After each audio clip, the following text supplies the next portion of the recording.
Halo semua. Apa kabar untuk hari ini? Semoga harimu selalu menyenangkan ya bro.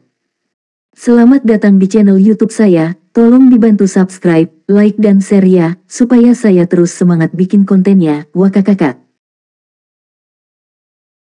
Reincarnation of the Strongest Sword God, Chapter 197. Chapter 197 Batu Gila. Meskipun penghancuran tidak stabil tidak terlalu terkenal, dia masih salah satu eselon atas dari Persatuan Bela Diri. Dia juga musuh bebuyutan Si Feng, dan dia baru-baru ini mengungkapkan salah satu rahasia besar Si Feng. Jadi, ada cukup banyak orang yang tahu tentang dia. Tidak ada yang mengira bahwa perusahaan tidak stabil akan secara terbuka meminta maaf kepada Si Feng. Banyak orang tercengang saat membaca pesan Unstable Devastation. Persatuan Bela Diri jelas merupakan persekutuan besar, namun, mereka benar-benar tunduk pada pemain independen tunggal. Meskipun insiden seperti itu pernah terjadi sebelumnya di game realitas virtual sebelumnya, jumlah kejadian pasti bisa dihitung dengan satu tangan. Di atas segalanya, Domain God adalah game yang baru saja dirilis. Pada tahap permainan ini, perbedaan kekuatan antar pemain terutama akan terlihat dalam hal teknik, dan perbedaan ini dapat dengan mudah diatasi dengan menggunakan keunggulan dalam jumlah. Namun, kehancuran tidak stabil telah menyerah pada Si Feng. Itu benar-benar tidak bisa dipercaya. Bisakah seseorang memberitahuku apa yang terjadi di sini? Wah, apakah ini akan menjadi pemberontakan pemain independen? Petik 2. Seperti yang diharapkan dari idola saya, Ye Feng. Apa hebatnya guild? Bukankah mereka sudah menyerah pada kekuatan yang sama? Petik 2. Kekacauan pun terjadi di forum resmi wilayah kota Sungai Putih. Pesan penghancuran tidak stabil seperti kerikil kecil yang dilempar ke kolam yang tenang, menghasilkan riak yang menyebar ke segala arah. Alhasil, para pemain di forum tersebut memposting pendapatnya masing-masing, terutama para pemain independen. Tidak peduli di game realitas virtual mana mereka berada, pemain guild dan pemain independen akan sering berkonflik satu sama lain. Namun, ini tidak bisa dihindari. Bagaimanapun, untuk mengungguli yang lain, seseorang harus mendapatkan lebih banyak sumber daya. Secara alami, persekutuan akan menempati sumber daya ini. Sementara itu, pemain independen yang tidak memiliki kekuatan hanya bisa mundur dalam menghadapi persekutuan ini. Sehingga menimbulkan konflik. Sekarang pemain independen seperti Si Feng telah membuat persekutuan besar tunduk padanya. Insiden ini menerima respons yang sangat besar dari banyak pemain independen. Namun, bagi aliansi persekutuan yang merencanakan perang salib melawan Si Feng, masalah ini seperti bom yang penuh dengan bahaya. Kehancuran tidak stabil, pemimpin yang memulai aliansi ini dan merencanakan perang salib ini, sebenarnya telah memilih untuk mundur dari aliansi. Apalagi, dia bahkan tidak berbicara sepatah kata pun tentang kejadian ini. Kekuatan macam apa yang bisa menyebabkan Unstable Devastation bereaksi sedemikian rupa? Insiden ini membuat panik guild lain dari aliansi kecil ini. Saudara Zhang, apa yang harus kita lakukan? Flaming Tiger diam-diam bertanya.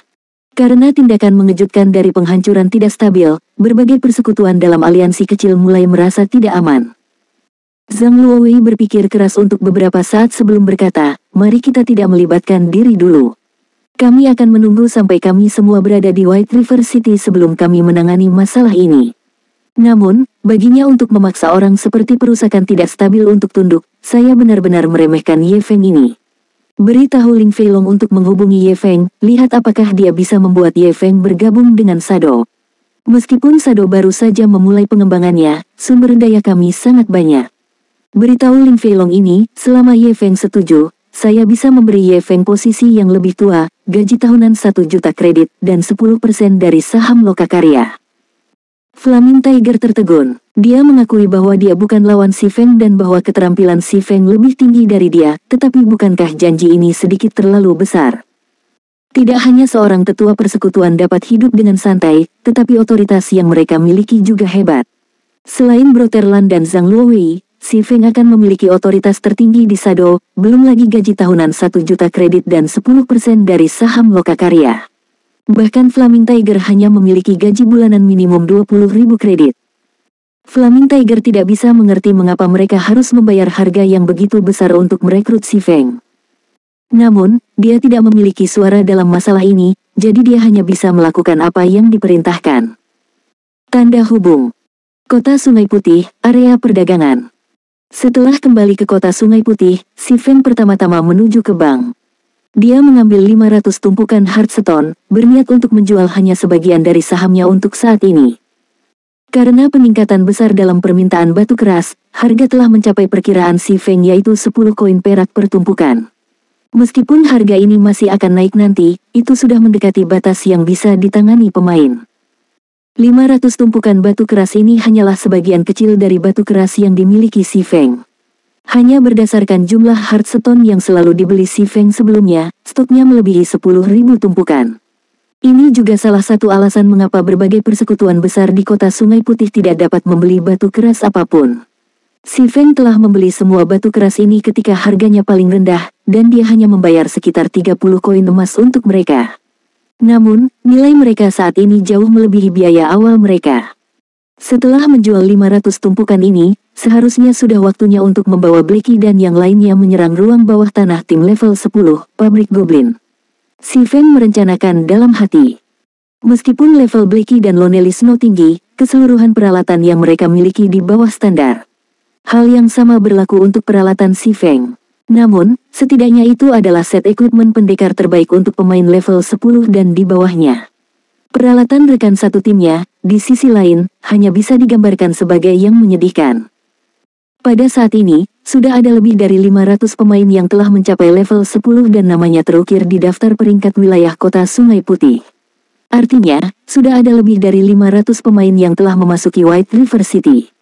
Mayoritas pemain ini adalah anggota guild terkenal. Selain melakukan beberapa pencarian di White River City sekarang, tujuan utama para pemain ini adalah tetap merampok Dungeon, karena Dungeons adalah sumber terbaik untuk peralatan yang bagus. Hanya dengan peralatan yang bagus para pemain ini akan naik level dengan efisiensi yang lebih besar. Oleh karena itu, banyak guild sudah mulai terjun ke Dungeons. White River City berbeda dari kota-kota. Domain Dewa baru benar-benar dimulai setelah pemain mencapai level 10 dan kota. Sedangkan untuk pemain kehidupan kota yang berpengalaman di awal permainan, itu hanyalah pengenalan kehidupan di Domain God. Ada banyak ruang bawah tanah level 10 di seluruh wilayah kota Sungai Putih.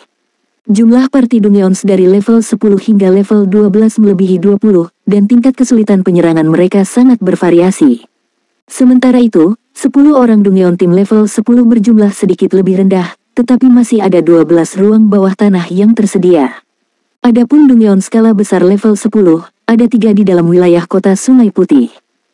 Selama seseorang berhasil menyerbu salah satu dari 3 Dungeon besar ini, mereka dapat mengaktifkan sistem pertukaran set kartu.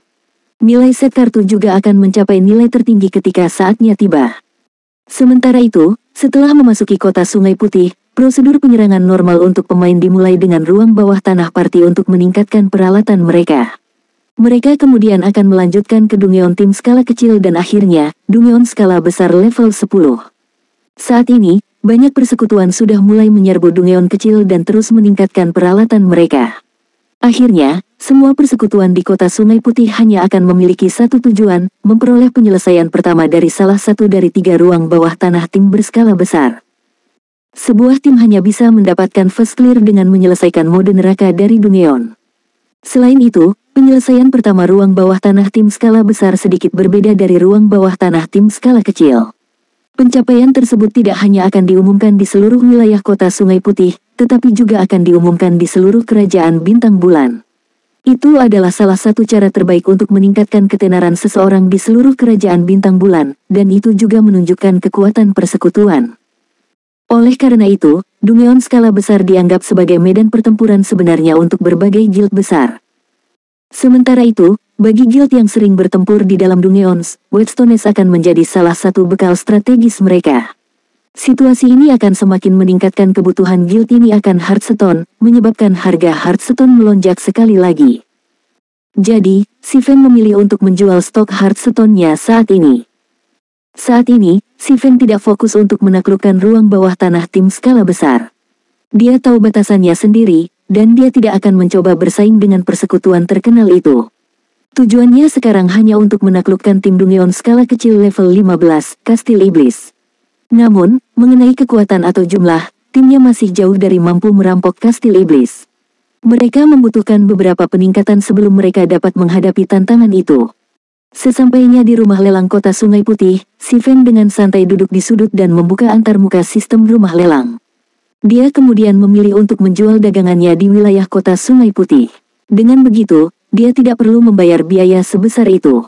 Mirip dengan menjual di rumah lelang kota, hanya pemain di wilayah kota Sungai Putih yang dapat melihat barang yang dia tempatkan di pelelangan. Adapun menjual batu keras ke kota-kota lain, si Feng tidak pernah bermaksud melakukannya. Hanya biaya penanganan yang mahal saja akan sangat mengurangi keuntungannya. Belum lagi, kota-kota lain tidak begitu membutuhkan Hearthstone seperti White River City, jadi harga jual batu-batu itu jauh lebih murah. Si Feng pertama kali menempatkan 10 tumpukan batu keras di lelang dengan harga minimum 10 koin perak per tumpukan dan harga pembelian 12 koin perak. Dia melakukannya untuk melihat hasilnya. Jika dia menempatkan semua 500 tumpukan untuk dilelang sekaligus, itu bisa secara drastis mempengaruhi pasar, harga Hearthstone akan anjlok. Oleh karena itu, dia perlahan-lahan akan menjual sahamnya, melakukan pemasaran kelaparan. Seperti yang diharapkan, bahkan sebelum 1 menit berlalu, ke-10 tumpukan Hearthstone terjual. Selain itu, mereka telah dibeli dengan harga pembelian 12 perak. Bahkan tidak ada persaingan untuk dibicarakan. Tidak mungkin, kan? Si Feng tercengang saat menerima pemberitahuan dari rumah lelang. Permintaan yang begitu besar telah jauh melebihi harapannya. Meskipun dia tahu bahwa ada kekurangan Hearthstone saat ini, dia tidak pernah berpikir bahwa seseorang akan membayar 12 perak tanpa ragu-ragu. Ini benar-benar gila. Apakah orang-orang ini tidak tahu bahwa 1 koin perak dapat ditukar dengan 107 kredit sekarang? Menghabiskan 2 koin perak tambahan akan sama dengan menghabiskan 214 kredit. Bagi lulusan universitas baru, itu akan menjadi 1/10 dari gaji bulanan mereka. Reincarnation of the Strongest Sword God, Chapter 198. Chapter 198 Ujian Dewa. Si Feng hanya menjual 10 tumpukan batu keras. Jika dibandingkan dengan permintaan seluruh wilayah kota Sungai Putih, itu adalah setetes air di lautan. Melihat permintaan yang membara seperti itu, si Feng menempatkan 10 tumpukan batu keras lagi untuk dilelang. Kali ini, dia mengubah harga minimum menjadi 12 koin perak dan harga pembelian menjadi 15 koin perak. Dengan melakukan itu, dia mencoba mencari tahu harga tertinggi yang bisa dijual oleh Hearthstone saat ini dan keuntungan dari para pemain yang putus asa ini. Seperti yang diharapkan, tidak ada yang langsung membayar harga pembelian kali ini. Sebaliknya, mereka mengajukan penawaran atas Hearthstone. Namun, angkanya meningkat sangat lambat, dan hanya ada sedikit peningkatan pada beberapa koppers dengan setiap penawaran yang berturut-turut. 1 menit kemudian, harga dari 10 stek Hearthstone akhirnya menunjukkan peningkatan yang cukup signifikan. Penawaran telah berubah dari 12 koin perak menjadi 13 koin perak, dan terus meningkat menjadi 13 perak, 30 tembaga sebelum akhirnya berhenti. Jelas, ini adalah harga terakhir yang bersedia dibayar oleh para pemain yang putus asa ini. Intinya mereka harus sekitar 13 koin perak, ya. Tetap saja, ini melebihi ekspektasi saya. Di masa depan, saya hanya bisa duduk diam dan menunggu uang mengalir masuk. Si Feng juga merasa bahwa 13 koin perak adalah batas untuk batu keras. Jika harga semakin meningkat, selain dari guild, rata-rata pemain tidak dapat menanggung biaya seperti itu. Selain itu, si Feng hanya membayar sekitar 30 koppers untuk setiap tumpukan batu keras ketika dia membelinya dalam jumlah besar. Sekarang, dia menjualnya seharga 13 koin perak per tumpukan, nilainya telah meningkat lebih dari 30 kali lipat. Seseorang tidak bisa terlalu serakah. Si Feng saat ini puas dengan hasilnya. Si Feng kemudian melanjutkan mengeluarkan batu keras dari tasnya, menyiapkannya untuk dilelang. Dia menjual 20 tumpukan per batch, dan setiap batch akan tersedia setiap 10 menit atau lebih. Mempertimbangkan tingkat konsumsi dan keuangan para pemain di wilayah White River City, 1.600 hingga 1.700 tumpukan harus terjual setiap hari. Jika si Feng menjual 1.000 tumpukan per hari, tidak hanya seluruh wilayah kota Sungai Putih dapat menghabiskan stoknya sepenuhnya, itu juga tidak akan menimbulkan efek buruk pada harga batu keras. Jika si Feng bisa menjual 1.000 tumpukan setiap hari, dia bisa mendapatkan lebih dari 100 emas setiap hari dengan menjual batu keras dengan harga 13 perak per tumpukan. Selain itu, ini adalah koin emas asli dan bukan kredit. Pendapatan harian seperti itu lebih dari 10 kali lebih tinggi dari pendapatan harian guild kelas 1. Dengan dana seperti itu di tangannya, si Feng tidak perlu khawatir tentang masalah keuangan saat dia mengembangkan persekutuannya di masa depan. Dengan sistem penjualan sudah siap dan selesai, jari si Feng mengetuk dan meluncur, memanggil antarmuka komunikasi setengah transparan. Jarinya kemudian bergerak dan mengetuk tombol panggil teman baiknya, Blackie. Blackie, apakah kalian sudah selesai dengan reputation quest? Jika ya, berkumpullah di depan gerbang teleportasi. Kita akan pergi ke Dungeon Diving bersama, si Feng bertanya. Pencarian kita sudah selesai. Namun, sepertinya kita telah terjebak di dalam peta yang tertutup rapat. Kita harus melalui percobaan jika kita ingin pergi. Blackie menjadi bersemangat ketika dia mendengar tentang penyelaman Dungeon, dan dia berharap dia bisa segera pergi untuk menunjukkan kehebatannya. Sejak dia mendapatkan Mavis Guard, dia mulai menjelajahi internet dan menonton video para ahli yang menunjukkan keahlian mereka. Dia juga sering adu mekanik dengan anggota timnya, dan tekniknya meningkat pesat. Dia pasti akan mengejutkan si Feng dengan teknik barunya.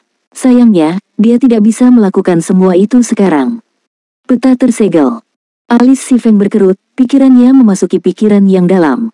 Dia tidak tahu bagaimana Blackie dan yang lainnya berhasil memasuki peta tersegel. Logikanya, misi yang dia kirimkan kepada mereka tidak memiliki lokasi seperti itu.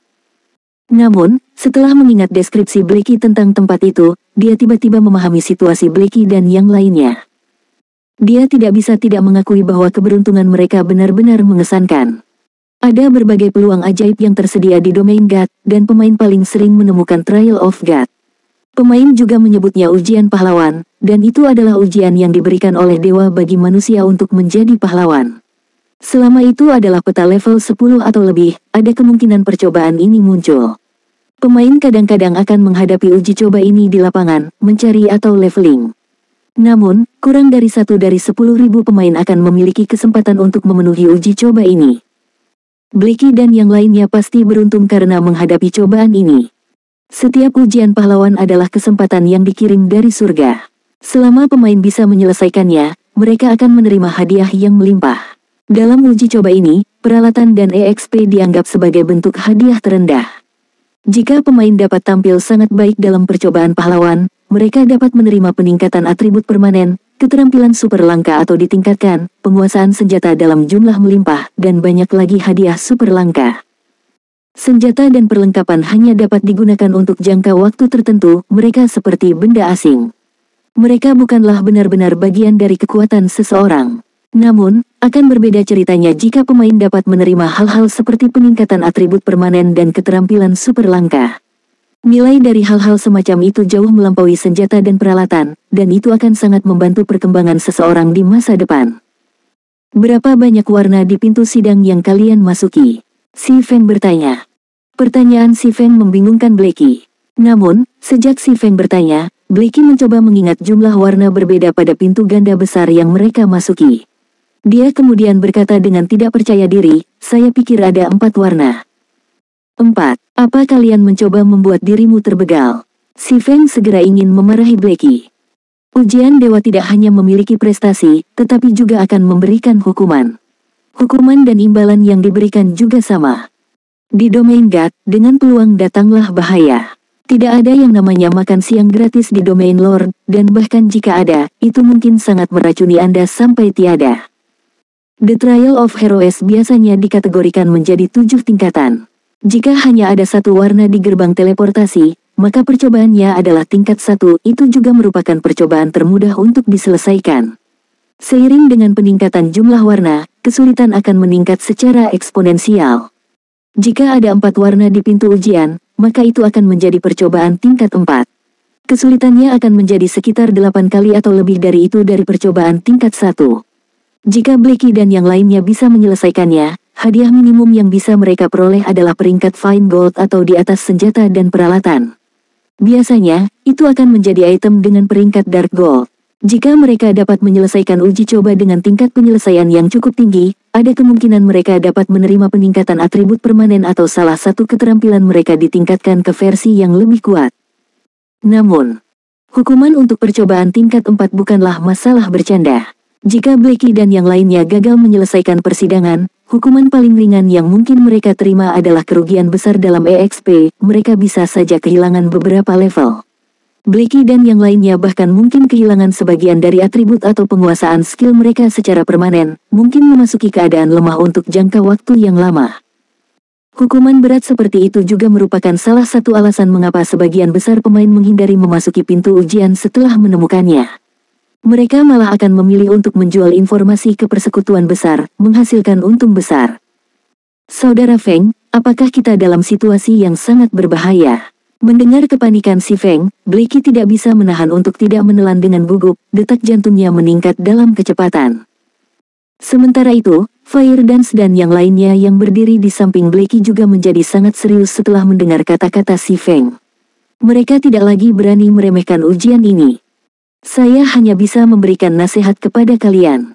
Bertindak sesuai kemampuan Anda. Jangan mencoba melakukan perbuatan baik, hanya mencoba untuk pergi dalam keadaan utuh. Jangan lupa untuk menyampaikan saran saya kepada semua orang di tim. Namun, Blackie, karena Anda memiliki Mavis Guard, secara logis, kalian harus memiliki kemungkinan yang sangat tinggi untuk menyelesaikan persidangan. Namun, ingatlah untuk tidak terburu-buru. Bahkan jika Anda harus membuang banyak waktu, Anda tidak boleh terburu-buru. Sisanya akan tergantung pada teknik pertempuran, kecerdasan, dan kebijaksanaan Anda. Si Feng kemudian melanjutkan untuk meneruskan semua pengetahuannya tentang ujian ke Blackie. Adapun apakah mereka dapat menyelesaikan persidangan atau tidak, itu hanya akan bergantung pada Blackie dan yang lainnya. Ujian Trial of Heroes tidak pernah diulang, jadi tidak ada strategi yang diketahui untuk menaklukkannya. Namun, dalam kehidupan si Feng sebelumnya, setelah mengumpulkan pengetahuan dan kebijaksanaan dari banyak pendahulu, dia berhasil membentuk strategi yang bukan merupakan strategi sebenarnya, yaitu bertindak sesuai dengan kemampuan dan rencana seseorang sebelum mengambil tindakan. Seseorang tidak boleh terburu-buru saat melakukan Trial of Heroes.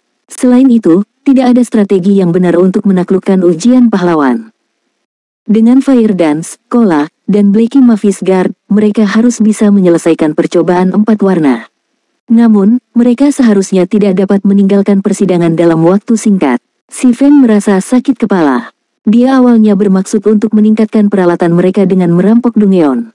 Namun, rencana itu sia-sia sekarang. Dia bahkan tidak tahu apakah Blackie dan yang lainnya bisa meninggalkan persidangan dalam waktu seminggu. The Trial of Heroes tidak pernah sederhana, dan itu adalah uji coba yang sangat memakan waktu. Dalam kehidupan si Feng sebelumnya, itu tidak biasa jika pemain menghabiskan lebih dari sebulan untuk menyelesaikan uji coba. Di masa lalu, seorang ahli tingkat atas pernah membuat evaluasi yang adil terhadap persidangan. Uji coba 5 warna mengalami kesulitan menyaingi Epic Quest. Uji coba 6 warna mengalami kesulitan menyaingi quest legendaris. Adapun uji coba 7 warna, itu memiliki kesulitan menyaingi quest legendaris tingkat atas. Dalam kehidupan si Feng sebelumnya, bahkan setelah domain dewa beroperasi selama lebih dari 1 dekade, belum ada pemain yang bisa menyelesaikan uji coba 7 warna. Tentu saja, sebagian dari alasannya adalah tidak ada ahli puncak sejati yang mengalami uji coba 7 warna. Di masa lalu, uji coba tingkat tertinggi yang diselesaikan adalah uji coba 6 warna. Sementara itu, salah satu penakluk uji coba 6 warna adalah Dewa Klerik, Valet Cloud, salah satu dari 10 Dewa Klerik yang diakui secara publik di domain dewa. Berpikir bahwa Valet Cloud saat ini bersama Blackie dan yang lainnya, si Feng dengan ragu-ragu menghela nafas lega. Meskipun Valet Cloud belum tumbuh ke masa jayanya, potensinya tidak bisa diabaikan. Untuk percobaan 4 warna, Blackie dan yang lainnya harus, mungkin, dapat menghapusnya. Lupakan, tidak ada gunanya terlalu mengkhawatirkan hal itu. Sepertinya aku hanya bisa mengupgrade equipmentku sendiri untuk saat ini, si Feng menghela nafas. Biasanya, dia membuka antarmuka rumah lelang, mencari item di bawah bagian miscellaneous. Bagian miscellaneous dari rumah lelang sama seperti Taobao 1. Seringkali, pemain akan melelang beberapa barang bagus tanpa menyadari nilai sebenarnya atau hal yang mereka rasa tidak berharga sama sekali. Oleh karena itu, si Feng sering melihat-lihat bagian ini, berharap menemukan hasil tangkapan yang beruntung. Sama seperti si Feng dengan santai membalik-balik halaman. Flaming Sun Scripture. Si Feng secara tidak sengaja menemukan buku merah api yang ditampilkan di antarmuka item rumah lelang. Ekspresi si Feng bergetar saat melihat buku ini, dan dia tidak bisa membantu tetapi berharap dia bisa segera merebut buku ini ke tangannya. Seseorang bahkan berani menjual barang ini. Ini sangat menggelikan. Pandangan si Feng kemudian bergeser ke label harga yang ditampilkan di sudut kiri atas buku kuno.